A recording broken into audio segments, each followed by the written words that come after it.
This classic episode of the Electric Playground is brought to you by P&P Games, your source for everything video games.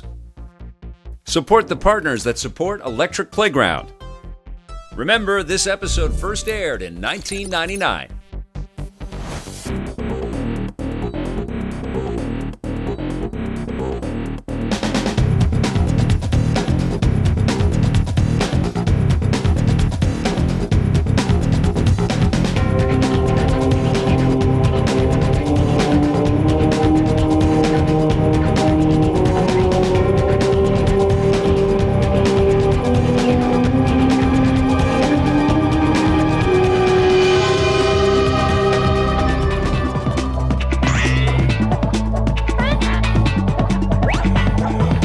Sonic's back!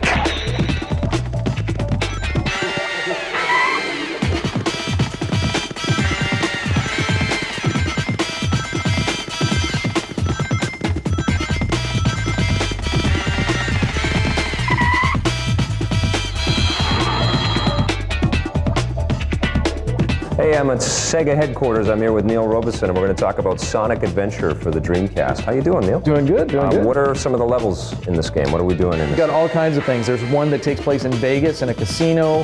There's one that's in an arcade. There's ones that take place at the beach. There's ones in Mayan ruins. There's ones that are on aircraft carriers. I mean, all sorts of environments. I don't think we've ever seen a 3D platformer that can move like this game. The real key to it is the 128-bit graphics of the Dreamcast. Yeah. And what that does is gives us the ability to be able to throw this stuff up at the screen as fast as possible. When you see this huge aircraft carrier moving through the air, that's not a video sequence, that's actual gameplay. Is it very similar to the 2D 16-bit Genesis games that we used to play? What you've got is a lot of different kinds of games inside of Sonic Adventure. Yeah. There's the adventure part, there's the just straight ahead move from point A to point B as fast as you can.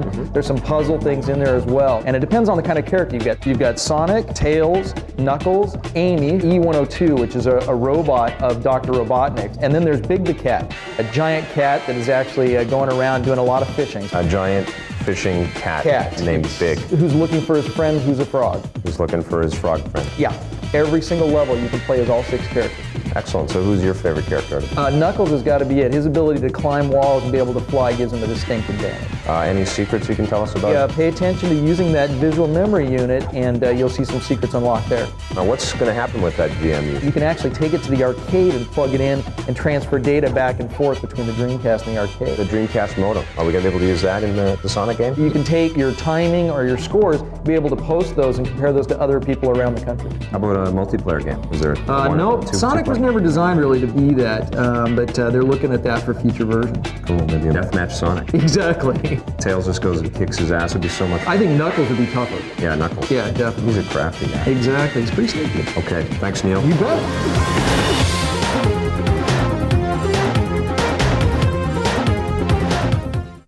Tim! Yo, what's up, man? Oh, man, so glad you can make it. Hey, Yeah. have you met my brother-in-law, Troy? No. He's a Power Glove guy. Yo, what's up? I'm Tim. I'm Troy.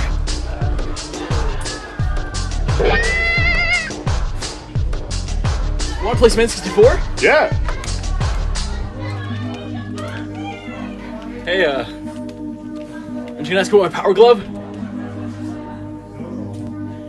No.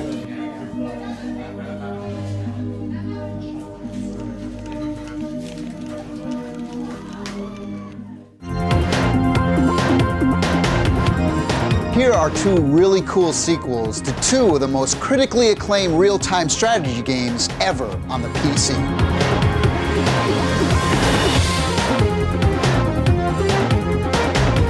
I'm here with Mark Terrano. I'm going to talk a little about Age of Kings, the sequel to Age of Empires and the expansion pack Rise of Rome. There's a lot of competition with RTSs these days, but Age is a really popular game. What do you think makes it so popular? I think just the approachability, it's easy to pick up, anybody can just sit down and start playing. In Age of Kings, we're in the Middle Ages, just a really exciting time period. It's romantic, castles, knights, things like that. It's 13 new civilizations, everything from Genghis Khan and the Mongols. In the Middle East, we have Saracens, Japanese, Chinese, the Britons, the Teutons, the Franks. It's really exciting. What about some of the technological advances and that sort of thing? What can we expect? We've changed the scale of the graphics. The buildings are much larger, more beautiful. In the combat side, formations, really lend a whole new look to the game, that you have control in the battles. You can just group units together, and the swordsmen go to the front, archers in the rear, and they move around the map almost like they have minds of their own. You've done so much research on this game, and people really seem to get into it, especially the multiplayer aspect. Are we going to see a really strong single-player game again? Yeah, actually with single player, we've taken a character focus, so we'll start with like Joan of Arc and chronicle her whole rise from just a nobody to saving all of France. Sounds like a fun character to play. Yeah, I think the people who enjoy Joan of Arc, Genghis Khan, and some other historical figures people might not be as familiar with. What do you think your competition, other games for Age of Empires? I haven't really looked to see too many of the other games. I know there's Total Annihilation Kingdoms and some of the other games. The nice thing is that we keep raising the bar in this genre. I mean, StarCraft really pushed us to have a much stronger single-player game. They did a wonderful job in their great competition.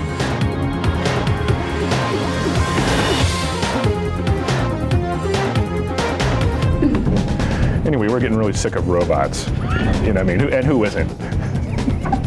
So the point was to try something a little different, to sort of take a little sidestep away from our old theme. So we decided to try a new theme, a new direction with Total Annihilation Kingdoms. How exactly are you continuing the TA legacy? What makes it the same brand of game? It sort of fits the TA mold for a couple of reasons. One is the level of action is still really, really intense. It's sort of like Total Annihilation. Total Annihilation Kingdoms has just this sort of arcade style.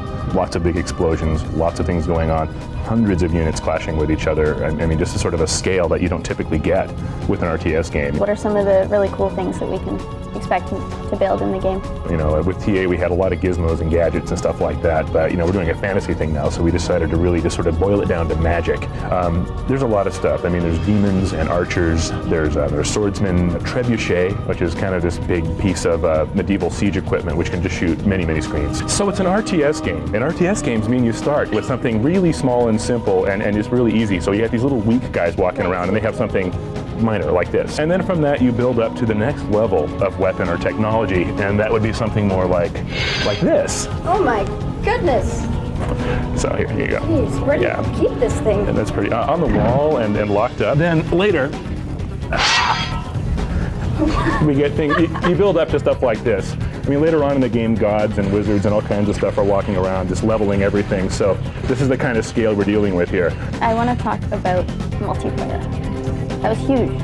Yeah, it was kind of our calling card. You know, it's really the thing that made the game live and live a long time too. You know, the fact that it had such an excellent multiplayer experience really just kept it going and going. But with TA, it's carnage. It's just a lot of action. Tony Hawk Pro Skater!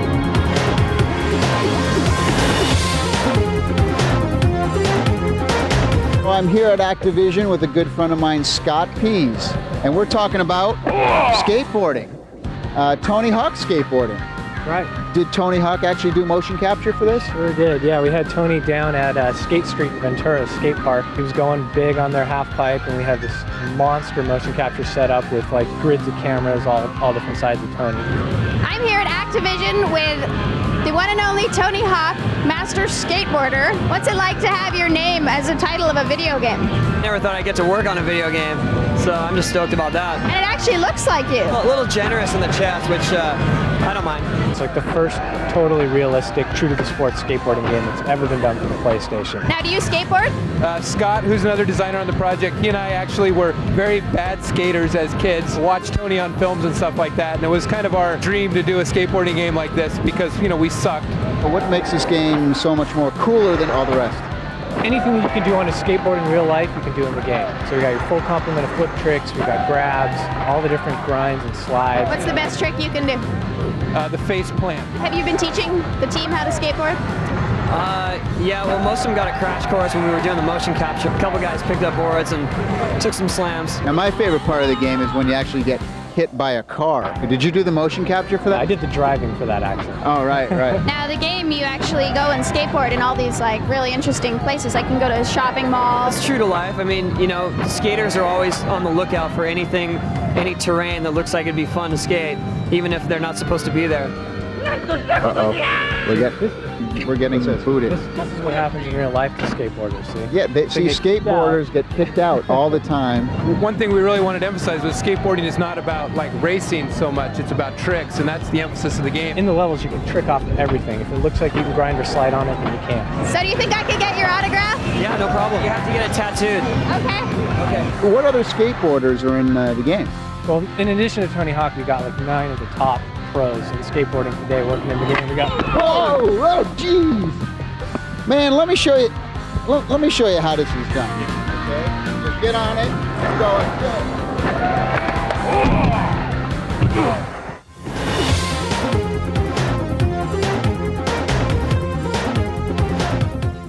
Hurry up! The Electric Playground Classic is starting. Be right there, just grabbing a chug juice.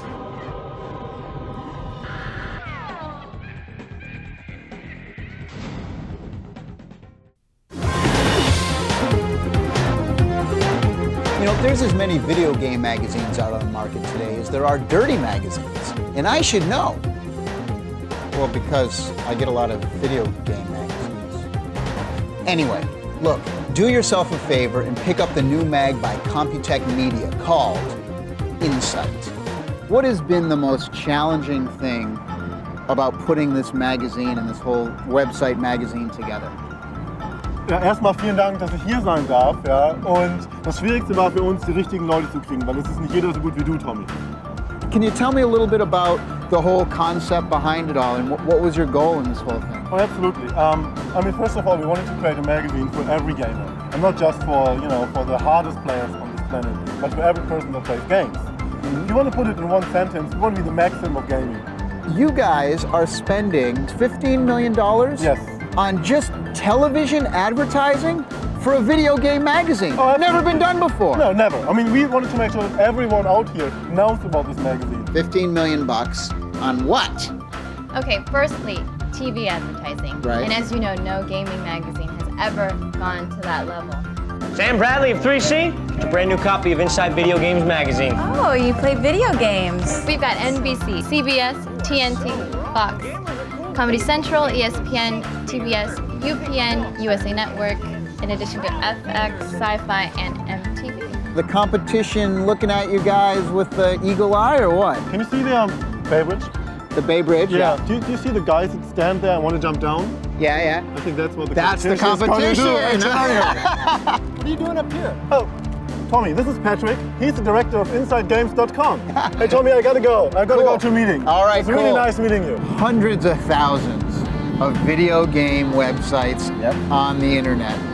What is going to make you guys different from all the rest? You know, there's a million websites out there that are dedicated only to the really hardcore gamers. That leaves out a lot of people that really enjoy games. So one of the things that we've been trying to do is kind of open up a little bit so that the people who are into games, but maybe also into a lot of other things, music and movies and sports and that kind of stuff, will feel really comfortable at our site. Oh, hey, Greg!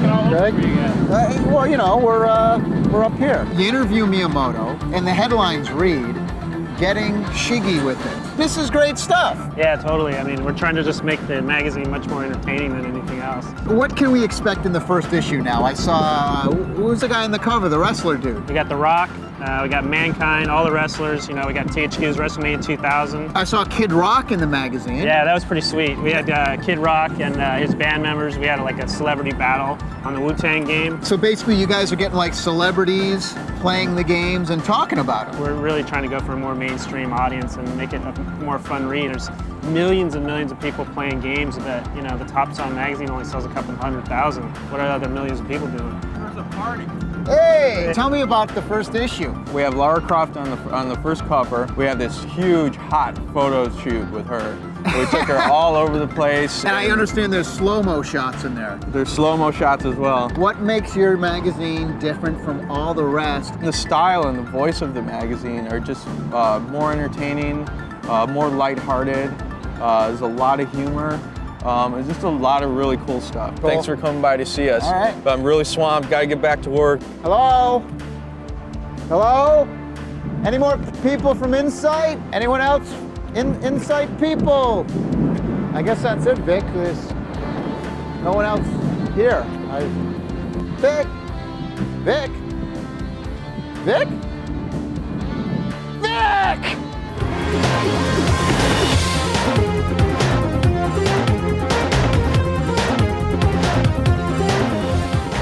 Will somebody please tell me what the heck is up with all this Pokemon business? Pokemon this, Pokemon that, Pokemon movies, Pokemon cards, Pokemon video games, Pokemon underwear. I do not want Pokemon underwear. What is everybody talking about this Pokemon thing? What's going on with this? Well, Pokemon is a craze that people are lining up for here in America. This is the softest, most cuddliest thing. Look at this guy. Yeah, the little yellow guy, Pikachu. Here he comes. Hi, I'm Scott Pease, and this is the Pokemobile.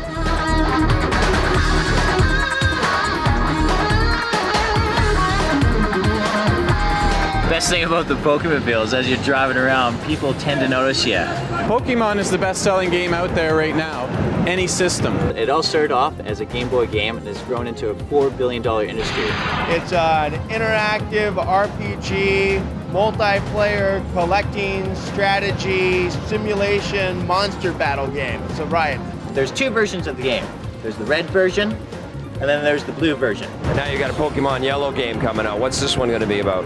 Pokemon Yellow is the Pikachu Special Edition, so it has 130 characters on it, very similar to the red and blue, but in this one, you get to travel along with Pikachu, so that's kind of cool. The object of the game is to collect all 150 characters and become the world's greatest Pokemon trainer and gain the title of Pokemon Master. No one person can collect them all alone. So in order to collect all 150, you have to link with another player. On this cartridge, there's 139. On the blue cartridge, there's 139. What you have to do is find a buddy with the other game, you link them both up, and you trade and you fight. Are there any other peripherals that are coming out this year? Well, the N64 transfer pack, where you transfer your Game Boy information, is what's coming out. So that's the big interconnectivity thing that you use for Pokemon Stadium. So the last 2 years has inspired over 600 merchandising gifts, including CDs, comic book strips, playing cards. What's this Pokemon pinball game going to be like? It's a really cool game. It's a pinball game, and as you go through the levels, Pokemon characters appear, and you get to collect them and do all sorts of fun things like that. Recently, a movie was released in Japan and has been the top-selling movie the past 4 weeks and has grossed ticket sales of over $100 million. Warner Brothers is releasing a movie across North America. It's apparently just awesome. Japan Airlines has even painted some of their airplanes Pokemon characters and is now invading North America. And it's just more and more of the Pokemon craze is coming all this year, all through Christmas. It's going to be Pokemon forever.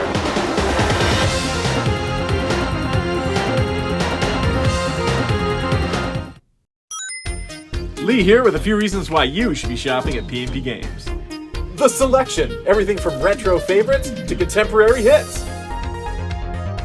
The shipping, free on orders of $65 Canadian or more within Canada and the USA, and we also ship overseas. The stickers, when you spend $65 or more, you get a limited edition sticker based on our silly nonsense. Locals can check out our retail stores in Winnipeg, but for everyone else, we're at pnpgamesonline.com. Support us as we support the Electric Playground Classic. Play forever. No, that's a good sticker. This week on the Electric Playground website, we talked to Dogma director Kevin Smith. You're a big video game fan. Yeah, I was really looking forward to the Superman game. I'm just frustrated. Nobody makes scrolling games anymore. Everything is that 3D nonsense, and I find that very hard to control. And I still hold on to my Sega Genesis and play a lot of that. I know a lot of people like Sega Genesis. Yeah, oh yeah, it's a great system. What are some of your favorite games on that system? EA Sports Hockey, 93, NHL 93, 94, 95, 96. There's a Rocky and Bullwinkle game that I love. I played religiously.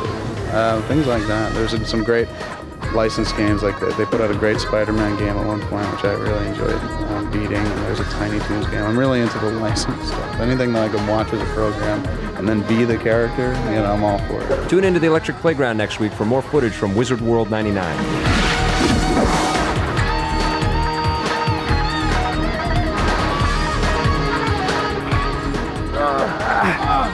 All right, that's good. That's good. Okay.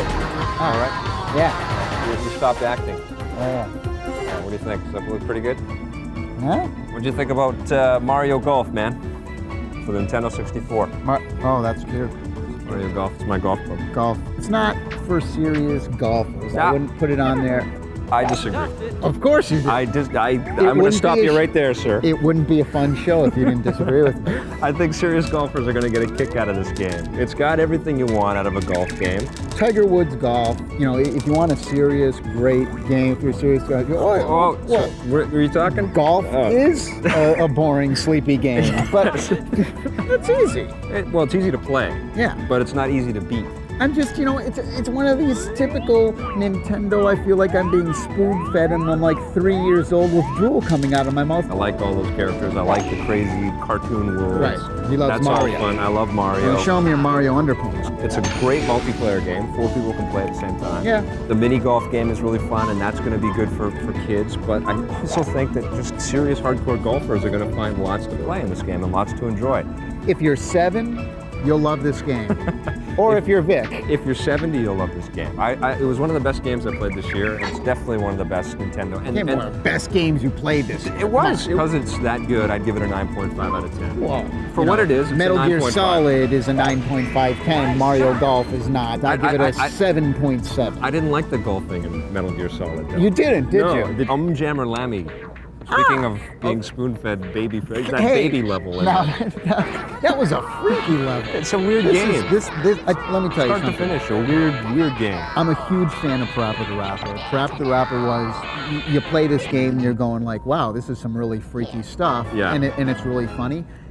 That times 10 is Unjam-a-Lammy. The freakiness, they went beyond weirdness in this game. It looks like they gave them carte blanche to go ahead and do whatever the hell they wanted to do. And they came back with this, it's seriously, weird. It's like a drug trip on a CD-ROM. It's not like hip hop and dance stuff. The No, music's more that's rock cool. and roll, which I love. My favorite song was like that funk thing when you gotta put out wicked. the fight. Yeah, with that the was my favorite. Total Sly and the Family Stone group. And I also dig that you're trying to keep up with the guitar and it's not just another rap. The two-player game is That's the best part thing. Yeah. about this game. Plus, is there's you more can levels in the actually game. play 2 players, so you know one guy gets a chance, then you get a chance. That was the coolest part of the game. If you loved Parappa, you're gonna like this a lot. It's weird, it's unique. The 2-player mode's awesome. 8.5. I'd give it an 8.5 too. Yeah. 8.5. I thought. You're just copying. Yeah, I don't have a mind of my own. That's true. What should we do now, Tommy? Let's talk about Draken for the PC. Draken, awesome. Yeah. I love that game. It was very cool. It's like Tomb Raider. Tomb Raider meets Dragonheart.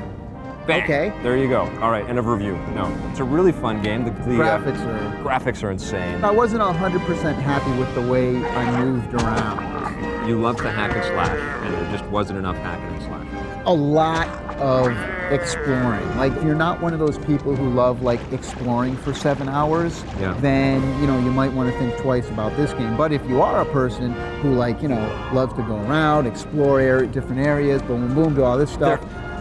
This is the kind of game. The payoff is the action stuff, definitely. Yeah. The production values are high, except the voice acting again is a little bit cheesy. But it's a multiplayer dragon combat game. You get to find a dragon and go kick your friend's asses with this big dragon. I mean, that's that in so itself cool. is cool. Yeah, I'll give it an 8.5 out of 10. What would you give it? 8.5. Yeah, what would you give it? I give it a 7.5. It's an above average game, but it's not like a great, gotta have it game. What'd you think of Soul Calibur? Soul Calibur. It is better than the arcade. They put new modes in, the music's great, the characters are amazing, the weapons are cool, the movement is excellent. Talk about the coolest designed characters ever, and the beautifully rendered visuals in this But at the end of the day, it was a game that I was playing 2 years ago in the arcade. This is It's the a great best game. weapons-based I'm just fighting saying. game ever made. I didn't see this game and go, oh my God, this is the next generation of video Oh, I gaming. did. I saw this game and I Completely. said, oh yeah, I saw that in the arcade last year. No way. This game, they totally improved the look of this game. Every texture detail in this backgrounds. game is amazing. Everything flows. The wind has an effect on the characters' hairs. They move their eyes around to correspond with where the weapon slashes go. I like pushing people off. That's my favorite. Yeah. I love Edgemaster guy. I think it's probably the best fighting game I've ever played. I love weapons fighters, and this is definitely But the it best got into being a little button mashing. Play it with 2 players. It's a totally different experience. of course. Namco did a brilliant job. It's definitely the one to get for the Dreamcast. Best game on the Dreamcast. 9. Definitely. 10. 9. I give it a 10. Why are you talking like that? I don't know. And 1, 2, 3, push! Push! Push! Oh, I got it! That's hard to push. Oh, you got it there, Vic. Ouch. How you doing there, Vic? Oh, you want to get that out of your... If you're not sick of us already on television and the website, well, guess what? We have a new internet online radio station. It's called epradio.com. Production assistance for Electric Playground is provided by Sony Computer Entertainment, publishers of Jet Moto 3 for the PlayStation. Activision, publishers of Tony Hawk Pro Skater. Now everyone thinks they can skate like Tony Hawk. And Computech Media, publishers of Insight Video Gaming, Insight PC Gaming, and InsightGames.com. Pick up the new issues of the magazines. They're out on newsstands now.